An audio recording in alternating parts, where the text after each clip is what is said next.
कोई खबर आपके अखबार में छपती है और वही खबर दूसरे अखबार में छपती है शब्द ब शब्द, तो ये माना जाएगा कि वो खबर नहीं, विज्ञापन है। राइट? तो आपकी खबर खबर होनी चाहिए, आपका विज्ञापन विज्ञापन होना चाहिए। ये आपको, हाँ जी,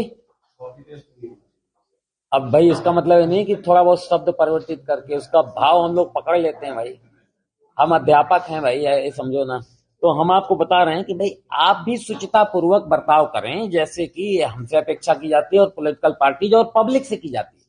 तो ये चुनाव केवल उन लोगों का नहीं है, ये आप लोगों का भी और हम लोगों का सबका है। तो उस नजरिए से बात कही जा रही है। ठीक है, अब देखिए वो बात जो मैं कर रहा था, आइए आगे। एक ही उम्मीदवार की सफलता का अनुमान लगाना, फला चल रहे हैं रेस में आगे, इस टाइप की जो खबरें आप प्रकाशित करते हैं वो मतदाताओं को दिग्भ्रमित करती हैं। और इसीलिए आप देखते होंगे इलेक्शन डिक्लेरेशन के साथ ये जो आपका ये जो पोल सर्वे होता है उस पर रोक लग जाती है और एग्जिट पोल पे भी रोक लग जाती है तब तक जब तक कि सारा निर्वाचन कंप्लीट नहीं हो जाता। इसके बाद पहले फेज वाइज आप एग्जिट पोल करते थे, अब नहीं है। अब जब सारे फेज खत्म हो जाते हैं और मतगणना केवल रह जाती है, तब किसी पर प्रभाव पड़ने वाला नहीं हो तो भविष्य उसका ईवीएम में कैद हो गया, तब आप अपना एग्जिट पोल दे सकते हैं। तो इन बातों का ख्याल रखना है आपको, जिम्मेदारी ज्यादा है। एक बात ध्यान रखिएगा, सोशल मीडिया में डाली गई कोई भी चीज आप सोचो कि अब ये हमारे रडार में नहीं है तो आप चूक करेंगे, क्योंकि न केवल आप क्रिमिनल एक्ट कर रहे होंगे बल्कि आप हरदम के लिए बैन हो जाएंगे। जो दंड मिलेगा वो अलग है, और ये किया जा चुका है चंदौली के केस में और कहीं दूसरी जगह के केस में। गलत खबर प्रकाशित किया सोशल मीडिया में ईवीएम को लेकर और उनको लेकर, क्रिमिनल मुकदमा हो गया। और मैं आपको बता दूं इसके लिए स्टेट नोडल अफसर की तैनाती पुलिस के द्वारा की जा चुकी है, जो आपके कंटेंट को ब्लॉक करने के लिए, डिलीट करने के लिए संज्ञान लेकर, जिस भी आपके प्लेटफॉर्म में ये है, यूट्यूब, व्हाट्सएप, जिस पे भी है, तो वो सोशल मीडिया का जो भी प्लेटफॉर्म है वहां से बैन तो होगी, आपका पर्पज डिफीट करेगा, उसका खंडन आएगा। लेकिन इतना काफी नहीं कि आपने एक शैतानी कर दी और निकल गए, उसको लेकर क्रिमिनल कार्रवाई भी हो जाएगी। तो ये नया एक बात है जो समझने की जरूरत है। दूसरे, हम और आप कई बार असावधानी पूर्वक जो सामग्री आती है उसको आगे परोस देते हैं। आपको आया, आपने उसको आगे भेज दिया।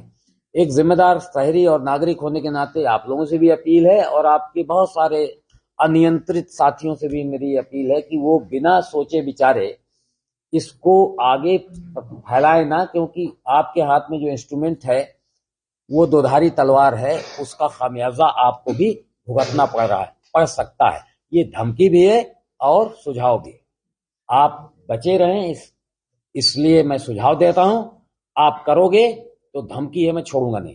आप पकड़ में आओगे तो कार्रवाई हो जाएगी। आपका मतलब जो आपके ऐसे लापरवाह साथी हैं, अगर आप उनमें से हैं तो अपने को भी उसमें शामिल कर लें, नहीं है तो कोई बात नहीं। एक और बात है,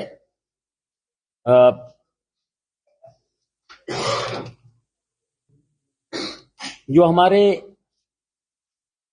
प्रेस के लोग हैं, मतलब प्रिंटिंग प्रेस के लोग, हालांकि आप लोग उससे जुड़े नहीं, लेकिन जानकारी के लिए मैं बता दूं, क्योंकि आप उसको खबर की तरह प्रकाशित कर दोगे तो हमारा लाभ होगा। एक तो कोई भी प्रिंटिंग प्रेस का व्यक्ति बिना सूचना दिए हुए कोई प्रिंटिंग सामग्री प्रिंट नहीं कर सकता। तो उसको हर प्रति में लिखना होगा कितनी कॉपी पे है, क्या सामग्री, क्या कंटेंट है, और उसकी प्रायर सूचना हमको देनी पड़ेगी। तो ये हम उनको भी, सारे प्रिंटिंग प्रेस को भी सूचित कर रहे हैं, ताकि हम उसको इलेक्शन के खर्चे के नजरिए से उसे बुक कर सकें। नहीं कि आपने एक पंपलेट छपवाया और कितने पंपलेट छपे नहीं मालूम, तो आप शो कर दोगे 10,000 और छाप लिया आपने 10 लाख, तो उसमें वो किस, हाँ, वो संख्या उसमें आना आवश्यक है। तो ये आपसे डायरेक्टली रिलेटेड नहीं, लेकिन कुछ साथी ऐसे हो सकते हैं जिनका अखबार का प्रिंटिंग प्रेस हो और साथ साथ ये काम भी होता हो, ऐसा हो सकता है। तो मैं इसलिए ये बात को मैंने यहाँ पर कह देना उचित समझा।